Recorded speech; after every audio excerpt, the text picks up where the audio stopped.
হোয়াটসঅ্যাপে সবাই তো সাধারণভাবে টেক্সট লেখে, কিন্তু চাইলেই আপনি আপনার টেক্সটকে আরো স্মার্ট এবং প্রফেশনাল ওয়েতে প্রেজেন্ট করতে পারেন। কিভাবে?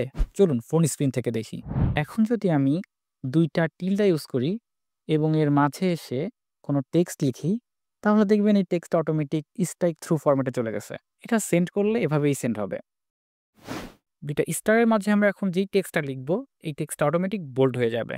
আপনি চাইলে সেন্টেন্সের মাঝেও এটা ইউজ করতে পারেন। জাস্ট ধরেন আমি আপনার নাম লিখছি, এতটুকু আমি নরমাল রাখলাম এবং বোল্ড করার জন্য আমরা স্টার দিব এবং এর মাঝে আমরা ইমরান লিখলাম। যদি আমরা এখন সেন্ড করি, এখন দেখছেন ১ম টুকু নরমাল এবং যখন আমি স্টার দিয়ে লিখেছি, ওই অংশটুকু বোল্ড অবস্থায় আছে।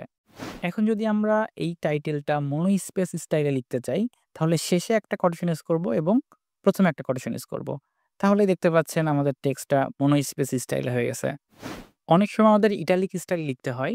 যদি আপনি আপনার নাম এবং আপনার ডেজিগনেশন লিখতে চান, ডেজিগনেশনটা যদি এখন ইটালিক করতে চান, তাহলে আপনি চাইলে নামটাকে বোল্ড করতে পারি এভাবে।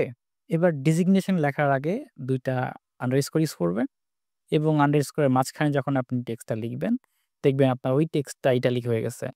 এখন যদি লিস্ট আকারে লিখতে চান, তাহলে জাস্ট একটা স্টার দিবেন এবং একটা স্পেস দিবেন। তাহলে দেখবেন লিস্টের ডট চলে আসছে। এখন আপনার লিস্ট আইটেমগুলো আপনি স্বাভাবিকভাবে লিখতে পারেন। এখন যদি নোট আকারে লিখতে চান, তাহলে একটা গ্রেটার দেন দিবেন এবং একটা স্পেস দিবেন। তারপর থেকে আপনি যেই টেক্সট লিখবেন, দেখবেন সেই টেক্সটটা নোট আকারে যাবে। আপনি চাইলে এটা বড় প্যারাগ্রাফ আকারেও লিখতে পারেন এবং এটা বাংলা ফন্টও সাপোর্ট করে। বাংলার জন্য একই নিয়ম, জাস্ট একটা গ্রেটার দেন ইউজ করব এবং এখানে আমরা বাংলা লেখা শুরু করে দিব। তারপর যদি সেন্ড করেন, দেখবেন এটা একটা নোট আকারে সেন্ড হয়েছে। আপনি যদি হোয়াটসঅ্যাপের উভয় পাশের কথাই রেকর্ড করতে চান, তাহলে এই ভিডিওটা দেখতে পারেন। এরকম ইন্টারেস্টিং ভিডিও পেতে আমার চ্যানেলটা সাবস্ক্রাইব করে রাখতে পারেন এবং ভিডিওটা ভালো লাগলে একটি লাইক দিবেন।